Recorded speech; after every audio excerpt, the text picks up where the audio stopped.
آیا کله مو د چټ جی پی ټي په هکله څه اوریدلی؟ دا یوازینی ای آی ماشین دی چې پروګرام لیکونکي ورڅخه زیات په ډار کې دي.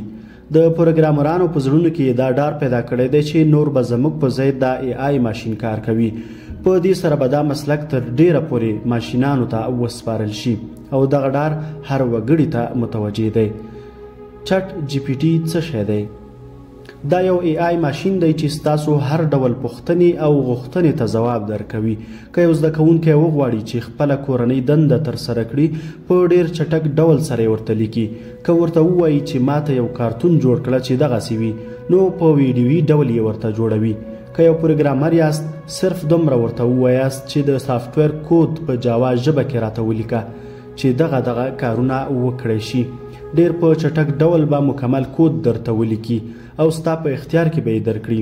همدارنګه که یو بلاګر یا هم متن لیکونکي یاست صرف موضوع ورته په نښه کړئ د هغې موضوع مربوط مکمل معلومات درته آماده کوي. دغه معلومات په داسې ډول آماده کوي چې په مکمل ګوګل او انټرنیټ کې به نه وي. یعنی له کاپی رایټ څخه یې مطمئن اوسئ چې کاپی رایټ به پرې نه راځي. همدارنګه په زرګونه داسې نور کارونه هم ترسره کولی شي. د اوس لپاره له ای آی ماشین څخه هر څوک په وړیا ډول سره استفاده کولی شي، خو دا وړیا کارونه د لنډ وخت لپاره دي. درنو لیدونکو، آیا کله مو د دې ټکنالوژي په هکله څه اوریدلی وو او یا هم دا ډار ستاسو په زړه کې شته؟ مهرباني وکړئ خپل قیمتي نظرونه مو د کمنټ له لارې له موږ سره شریک کړئ.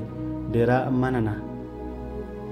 قدرمنو لیدونکو، د آیا پوهیږئ معلوماتي چینل در سره سبسکرایب کړئ ترڅو د لا زیاتو معلوماتي ویډیوګانو د جوړولو حوصله مو لوړه شي او همدارنګه د انټرنیټ په نړۍ کې مو د پښتو ژبې د بډایه کولو په برخه کې یو ناچیزه خدمت کړی وي. نړۍ مننه.